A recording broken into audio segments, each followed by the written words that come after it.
क्योंकि चारा जनाब लंबे अरसे वास्ते चलता है, तो लंबे अरसे वास्ते चलावन वाले चारे दे बीज दे विच कमी नहीं करनी चाहिए। अस्सलामु अलैकुम टू आल संगात, क्या हाल है जनाब? ठीक ठाक हो? उम्मीद करने सारे भैणा भिरा ठीक ठाक हो सन। अल्लाह पाक सारे भिरावां दे माल जान इज्जत आबरू हर शे दी हिफाजत फरमाए, ते अल्लाह पाक सारे मुसलमानां दियां बच्चियां दे नसीब अच्छे फरमाए। अच्छा जनाब, आज जनवरी दी 30 तरीक हो गई है, तो फरवरी थीवन वाला है शुरू। तो इंशाअल्लाह क्योंकि हुण गर्मियां दे चारां दा टाइम आवन वाला है, तो गर्मियां दे चारे काश्त थीवन लग वजने। कोई फरवरी दी तकरीबन 15 या फरवरी दी एंड दोते ते मार्च दे विच तौका काश्त थीवना है। हर बंदे काश्त करना है, खासकर जेड़े साडे दोस्त गोट फार्मर हैं या शीप फार्मर हैं। तो साडे एक दोस्त दा मैसेज भी आई, तो सदाम हुसैन, अस्सलामु अलैकुम फ़खर भाई, आप बहुत अच्छी इन्फॉर्मेशन देते हैं। ये जो रोड ग्रास है इसके मुतल्लिक आपका क्या ख्याल है? क्यों सुना है रोड ग्रास को खुश्क भी किया जाता है, सब्ज़ भी डाला जाता है और कहते हैं चराई के लिए भी बहुत अच्छी है। इसके मुतल्लिक क्या ख्याल है? आपने भी कभी रोड ग्रास काश्त की है कि नहीं, या आपके इर्द गिर्द किसी ने काश्त की है जिसका आपने रिज़ल्ट देखा हो? गर्मियों का बड़ा फेवरेट चारा है और कीमती चारा है। तो इस चारे नूं मैं आज तो काफ़ी साल पहले जिस टाइम पाकिस्तान दे विच बहुत कम जगह दुते आई, तो उस टाइम जड़ियाँ रिलीज़ दुते जगह गिन के तो लोगों ठेके दुते काश्त की तो आई इत्थे खानेवाल दे नाल परुए पीरोवाल। तो पीरोवाल तो इहदी साइड दुते जिथे यानी कि फौजियां कोल रकबे हैं सारे रिलीज़ थे हैं, तो उत्थे काश्त किए गए हैं। तो सारा जनाब रोड ग्रास बाहर दे मुल्क वैंदा है। तो उस टाइम असा इस चीज़ में दिठो आई भाई केड़ी शै, तो ये बहुत कीमती चारा है। तो इस दुते मैं पूरी तफसीली गुफ्तगू करना। उस तो इलावा पहले जेड़े हैं तो चारे जिन्हों के खासकर भेड़ फार्मर है या कोई बकरी फार्मर है, तो उसकी कोशिश होती है कि असा जानवर नूं यार उस चारे दुते चरा के ना। इंशाअल्लाह असा इस दुते पहले थोड़ी जी खासकर जेड़े ठेके वाले हैं, क्योंकि मैं तो अपना हिसाब देखना है, अगर मेरे को अपना रकबा होंदा तो मैं लाजमी गल है कि रोड ग्रास नूं मैं आप काश्त कर के दोया और काफ़ी अरसा पहले कर के दोया था। लेकिन मैं ऐसे लंबे चारे या सालां वाला लूसण यानी कि सदाबहार तो ऐसी चीज़ा मैं काश्त ना कर सकता। मैनू छिमाई बाई छिमाई चलना पौंदा क्योंकि रकबा मेरे को ठेके ते आउंदा है। तो हुण जनाब असां इंशाअल्लाह इसे फरवरी दे विच इंशाअल्लाह अपने जानवरों वास्ते काश्त करेसूँ कूरिया ते उस तो इलावा सवांक, ये दो चारे असां मिक्स करके तो इंशाअल्लाह काश्त करेसूँ। तो वो भी अपने दोस्तों नाल शेयर करेसूँ। उन्होंने उत्ते असां यानी कि जानवरों की ग्रेजिंग करावनी, ग्रेजिंग वास्ते ज़बरदस्त हैं। और उस तो इलावा जनाब एक होर चारा है मोठ हैं, तो उस दे मुतल्लिक भी किसी फार्मर नूं नहीं पता कि मोठ क्या चीज़ है और कैसा चारा होंदा है। तो इंशाअल्लाह वो असां काश्त करसां।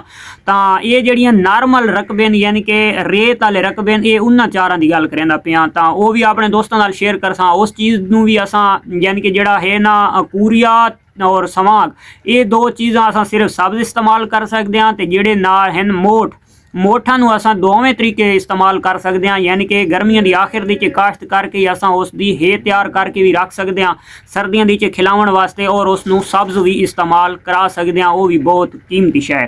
तो हुण जनाब आने इस सदाबहार चारे वाले पासे जिहड़ा कि बहुत ज़बरदस्त चारा है, बहुत फेवरेट खुराक है यानी कि जानवरों वास्ते, खासकर जेड़े भेड़ फार्मर हैं तो उन्होंने वास्ते ये चारा 100 दे विचों कम अज़ कम 85% बेस्ट है। चाहे उस उत्ते ग्रेजिंग करावें, चाहे उसनूं जनाब सब्ज़ कुत्तर के ते उसनूं जनाब टोका करके पावें, ते चाहे उस चीज़ की हे बना के रखें यानी कि उसनूं वैसे खुश्क करके रख छोड़ें। तो सर्दियों के विच उन्होंने जनाब खुरलियां दे वैसे चाह के ना कुतरा करें कोई ना कां तो चाह के सटी वजन। तो जानवर खासकर भेड़ वास्ते तो इं समझ बहुत इस तो होर अच्छा चारा हो ही नहीं सकता, ठीक है। अच्छा जी बकरी है तो वह सब्ज़ इसनूं बड़ा शौक दे नाल खांदी है, ग्रेजिंग भी इसनूं बड़ा शौक नाल करे सी। हे दे मुतल्लिक मैनू पूरी मालूमात कोनी क्योंकि वो थोड़ा नखरीला जानवर है, यानी कि खांदी वो भी इसनूं है लेकिन वो थोड़ा इसनूं ज़ाया कर सकती है, लेकिन भेड़ इसनूं ज़ाया नहीं कर सकती क्योंकि भेड़ दी बहुत एक फेवरेट खुराक थी वैंदी है। तो ये जितने सारे दोस्त देखना है प्रोटीन वैल्यू ये मैदे अकल मुताबिक तकरीबन 14 तो 15% है, लेकिन मैनू पूरी यदि इन्फॉर्मेशन नहीं है कि इस प्रोटीन वगैरह कितनी है, लेकिन कम अज़ कम मैदे कागजां दे तकरीबन 14-15 गालबान इतना हो सी। अगर गलत होवे तो महसूस नहीं करना। तो उस तो इलावा जनाब अगर इसकी काश्त का टाइम अखां तो काश्त तकरीबन इसकी मार्च तो स्टार्टिंग थी, ਮਾਰਚ ਦੇ ਵਿੱਚ ਤਕਰੀਬਨ ਲੋਕ ਕਾਸ਼ਤ ਕਰ ਗਏ ਨੇ ਜਾਂ ਫਰਵਰੀ ਦੀ ਆਖਿਰ ਦੇ ਵਿੱਚ ਵੀ ਇਹ ਕਾਸ਼ਤ ਕੀਤਾ ਵੈਂਦਾ ਹੈ। ਬਜ਼ਾਰ ਜਿਹੜਾ ਸੀਡ ਹੁੰਦਾ ਬੀਜ ਜਿਹੜਾ ਹੁੰਦਾ ਤਾਂ ਬੀਜ ਇਸ ਦਾ ਬਿਲਕੁਲ ਹਲਕਾ ਹਲਕਾ ਹੁੰਦਾ, ਬਰੀਕ ਬੀਜ ਹੁੰਦਾ ਹੈ, ਉਹ ਬੜਾ ਨਾਜ਼ੁਕ ਜਿਹਾ ਬੀਜ ਹੁੰਦਾ ਹੈ। ਕਾਸ਼ਤ ਦਾ ਇਹਦਾ ਬੜਾ ਖਿਆਲ ਕਰਨਾ ਪੈਂਦਾ ਹੈ। ਜਿਹੜੇ ਪੱਕੇ ਇਲਾਕੇ ਹੁੰਦੇ ਨੇ ਤਾਂ ਉਹਦੀ ਸਾਰੀ ਲੂਸ ਹੋਣ ਤੇ ਬਰਸਾਂ ਨਾਲ ਹੀ ਇਸ ਦੀ ਕਾਸ਼ਤ ਦਾ ਪਾਣੀ ਲਾ ਕੇ ਤਿਆਰੀ ਜ਼ਮੀਨ ਦੀ ਕਰਕੇ ਤੇ ਪਾਣੀ ਦੇ ਉੱਤੇ ਇਸ ਨੂੰ ਜਨਾਬ ਛੱਟਾ ਕੀਤਾ ਵੈਂਦਾ ਹੈ ਤਾਂ ਇਹਦੀ ਉਗਾਉ थी वेंदी। अगर ਇਹਦਾ बीज ज़्यादा तला लगा वञे तो वत भी ਇਹਦੀ जर्मिनेशन नहीं थींदी। अगर ਇਹਦਾ बीज कंहिं पतरे छतरे दे उत्ते या घाह चारे दे उत्ते अगर खलो वञे या नमी न मिले तो वत भी ਇਹਦੀ जर्मिनेशन नहीं थींदी। ਤਾਂ ਲੂਸਣ ਵਾਲੀ ਸੇਮ ਹੈ ਜਿਵੇਂ ਲੂਸਣ ਤੇ ਬਰਸੀਨ ਦੀ ਯਾਨੀ ਕਿ ਕਾਸ਼ਤ ਤੇ ਸੇਮ ਇਸੇ ਦੀ ਇੰਜਰ ਕਾਸ਼ਤ ਹੈ। ਔਰ ਖਾਸ ਕਰ ਜਿਹੜੇ ਦੋਸਤਾਂ ਦੇ ਨਾਰਮਲ ਰਕਬੇ ਹੁੰਦੇ ਨੇ ਥੋੜੇ ਰੇਤਲੇ ਰਕਬੇ ਹੁੰਦੇ ਨੇ ਤਾਂ ਉਹ ਕਾਸ਼ਤ ਕਰਿੰਦੇ ਨੇ ਤਾਂ ਉਹਦੀ ਵਾਤੀ ਲੂਸਣ ਆ ਰਹੀ ਯਾਨੀ ਕਿ ਸੁੱਕੀ ਜ਼ਮੀਨ ਦੇ ਉੱਤੇ ਇਹਦਾ ਛੱਟਾ ਕਰਨਾ ਪਾਉਂਦਾ, ਉਹ ਤੋਂ ਜਾਂਬਾ ਮਾਰ ਕੇ ਤੇ ਵਾਤੂ ਤੂੰ ਇਸ ਨੂੰ ਯਾਨੀ ਕਿ ਪਾਣੀ ਲਾਉਣਾ ਪਾਉਂਦਾ ਤਾਂ ਇਹਦੀ ਜਰਮੀਨੇਸ਼ਨ ਤਾਂ ਕਿ ਇਸ ਨੂੰ ਬਾਰ-ਬਾਰ ਯਾਨੀ ਕਿ ਪਾਣੀ ਲਾਉਣਾ ਪਾਉਂਦਾ ਤਾਂ ਕਿ ਇਹਦੀ ਜਰਮੀਨੇਸ਼ਨ ਅੱਛੀ थी आवे। जिस टाइम अच्छी थी वञे ਇਹਦੀ यानी कि जर्मिनेशन फिट थी आवे ਤਾਂ ਉਸ ਤੋਂ ਬਾਅਦ ਇਸ ਨੂੰ ਜਿਵੇਂ टाइम वाइज ਇਸ ਦੀ ਜ਼ਰੂਰਤ ਮੁਤਾबिक ਇਸ ਨੂੰ ਪਾਣੀ ਲਾਉਣਾ ਪਾਉਂਦਾ ਤਾਂ ਅਗਰ ਖਾਦਾਂ ਦੀ ਗੱਲ ਕਰਾਂ ਤਾਂ ਖਾਦਾਂ ਵੀ ਇਸ ਨੂੰ ਦੇਵਣੀਆਂ ਪਾਉਂਦੀਆਂ ਨੇ ਯਾਨੀ ਕਿ ਨਾਰਮਲ। ਅਤੇ ਉਸ ਤੋਂ ਬਾਅਦ ਅਗਰ ਗ੍ਰੇਜ਼ਿੰਗ ਦੀ ਗੱਲ ਕਰਾਂ ਤਾਂ ਭੇੜ ਫਾਰਮਰ ਵਾਸਤੇ ਬਹੁਤ ਕੀਮਤੀ ਚੀਜ਼ ਹੈ। ਖਾਸ ਕਰ ਜਿਹੜੇ ਸਾਡੇ ਦੋਸਤ ਰਹਿੰਦੇ ਨੇ ਪਹਾੜੀ ਇਲਾਕੇ ਦੇ ਵਿੱਚ ਤੇ ਉੱਥੇ ਉਹਨਾਂ ਕੋਲ ਰੱਤੀ ਮਿੱਟੀ ਹੈ ਜਿਹੀਆਂ ਝਾਈ ਹੋਣੀਆਂ ਤਾਂ ਉਹ ਸਾਡੇ ਅਗਰ ਦੋਸਤ ਇਸ ਚੀਜ਼ ਨੂੰ ਹੁਣ ਇਸੇ ਠੱਡ ਦੇ ਵਿੱਚ ਯਾਨੀ ਕਿ ਫਰਵਰੀ ਦੇ ਵਿੱਚ ਇਸ ਚੀਜ਼ ਨੂੰ ਅਗਰ ਕਾਸ਼ਤ ਕਰ ਗਏ ਨੇ ਤਾਂ ਇਸ ਨੂੰ ਪਾਣੀ ਥੋੜਾ ਜਿਹਾ ਕਮ ਵੀ ਲੱਗ ਸੀ ਤਾਂ ਇਹਦੀ ਇਨਸ਼ਾਅੱਲਾ ਜਰਮੀਨੇਸ਼ਨ ਥੀ ਵੈਸੀ ਕਿਉਂਕਿ ਉਸ ਇਲਾਕੇ ਦੇ ਜੇ ਪਾਣੀ ਦਾ ਬੜਾ ਮਸਲਾ ਹੁੰਦਾ ਤੇ ਬਾਅਦ ਦੇ ਵਿੱਚ ਅਗਰ ਇਹਦੇ ਉੱਤੇ ਬਾਰਿਸ਼ਾਂ ਪਾਉਂਦੀਆਂ ਰਾਵਣ ਤਾਂ ਇਹ ਖਤਮ ਥੀਵਣ ਵਾਲੀ ਨਹੀਂ ਚੀਜ਼ ਕਿਉਂਕਿ ਇਹਦੀ ਜਿਹੜੀ ਜੜ ਹੁੰਦੀ ਹੈ ਜਿਵੇਂ ਜਵੀ ਦੀ ਸਮਝ ਗਿਨੋ ਜਾਂ ਸਾਡੇ ਕੋਲ ਜਿਹੜੇ ਥਲ ਦੇ ਲੋਕ ਰਾਵਣ ਵਾਲੇ ਨੇ ਤਾਂ ਅਸਾਂ ਇੱਕ ਆਪਣੀ ਜ਼ਬਾਨ ਦੇ ਵਿੱਚ ਕਰੇੜਾ ਆਦੇ ਆ ਉਹਨੂੰ ਧਾਮੋਣੀ ਆਦੇ ਆ ਤਾਂ ਉਸ ਦੀ ਜਿਵੇਂ ਜੜ ਹੁੰਦੀ ਹੈ ਤੁੰਨੀ ਯਾਰ ਯਾਨੀ ਕਿ ਇਹਦੀ ਜਿਹੜੇ ਜਾਲਾ ਤਲੇ ਖਿੰਡ ਵੈਂਦਾ ਹੈ ਤਾਂ ਉਹ ਹਾਰਡ ਥੀ ਵੈਂਦਾ ਹੈ, ਉਹ ਆਸੇ ਪਾਸੇ ਜ਼ਮੀਨ ਨੂੰ ਜੱਫਾ ਪਾ ਵੈਂਦਾ ਹੈ ਤਾਂ ਵੱਤ ਇਸ ਨੂੰ ਪਾਣੀ ਦੇਂਦੇ ਰਹੋ ਤੇ ਇਹਦੀ ਜਰਮੀਨੇ ਯਾਨੀ ਕਿ ਇਸ ਦੀ ਗਰੋਥ ਬਹੁਤ ਅੱਛੀ ਰਹਿੰਦੀ ਹੈ। ਜੋ ਅਗਰ ਇਹਨੂੰ ਯਾਨੀ ਕਿ ਪਾਣੀ ਥੋੜਾ ਕਮ ਵੀ ਮਿਲੇ ਤਾਂ ਵੱਤ ਵੀ ਇਹਦੀ ਪਰੇਸ਼ਾਨੀ ਕੋਨੀ ਤੇ ਉਹਨਾਂ ਲੋਕਾਂ ਗ੍ਰੇਜ਼ਿੰਗ ਕਰਾਉਣੀ ਹੁੰਦੀ ਹੈ ਤਾਂ ਉਹਨਾਂ ਵਾਸਤੇ ਤਾਂ ਇਹ ਡਬਲ ਫਾਰਮੂਲਾ थी वैंदा है क्योंकि जिले बारिश आ गई और वो रकबे ज़्यादा अरसे तक यानी कि सेबा रखे ने तो इस चीज़ नू कोई ख़त्म थी वाला सीन इस दे विच कोनी बहुत ही कीमती चीज़ है। और ਜਿਹੜੇ ਖਾਲੇ ਛਾਲੇ ਅਗਰ ਤੁਹਾਡੇ ਬੰਨੇ ਹੋਣੇ ਤਾਂ ਤੁਸੀਂ ਇਸ ਦਾ ਬੀਜ ਖਾਲਾਂ ਦੇ ਬੰਨਾਂ ਦੇ ਉੱਤੇ ਵੀ ਗਾਦ ਸਕਦੇ ਹੋ ਯਾਨੀ ਕਿ ਕਿਨਾਰਾਂ ਦੇ ਉੱਤੇ ਵੀ ਗਾਦ ਸਕਦੇ ਹੋ ਜਿਵੇਂ ਨਹਿਰ ਦੇ ਕਿਨਾਰਿਆਂ ਦੇ ਉੱਥੇ ਵੀ ਇਹ ਬੜਾ ਜ਼ਬਰਦਸਤ ਤਰੀਕੇ ਨਾਲ ਥੀ ਵੈਂਦਾ ਹੈ। ਔਰ ਜਾਨਵਰ ਸਿਰਫ ਗ੍ਰੇਜ਼ਿੰਗ ਵਾਸਤੇ ਐਸੀ ਚੀਜ਼ ਉਹ ਨਾ ਹੋਵੇ ਜੋ ਭਾਈ ਕਾਸ਼ਤ ਅਸਾਂ ਕਰਾਂ ਤੇ ਖਵਾਵੇ ਲੋਕ ਯਾਨੀ ਕਿ ਜਿੱਥੇ ਇੱਕ ਬੰਦੇ ਦਾ ਆਪਣਾ ਹੱਥ ਪਹੁੰਚ ਦੋਵੇ ਤਾਂ ਇਸ ਚੀਜ਼ ਨੂੰ ਅਸਾਂ ਉੱਥੇ ਵੀ ਕਾਸ਼ਤ ਕਰਕੇ ਤੇ ਇਸ ਕੋਲੋਂ ਫਾਇਦਾ ਉਠਾ ਸਕਦੇ ਹਾਂ। ਗਰਮੀਆਂ ਦੇ ਚਾਰੇ ਤਾਂ ਹੋਰ ਵੀ ਕਾਫੀ ਹਨ। ਜੰਤੁਰੀ ਜਾਨਵਰ ਵਾਸਤੇ ਬਹੁਤ ਕੀਮਤੀ ਚੀਜ਼ है।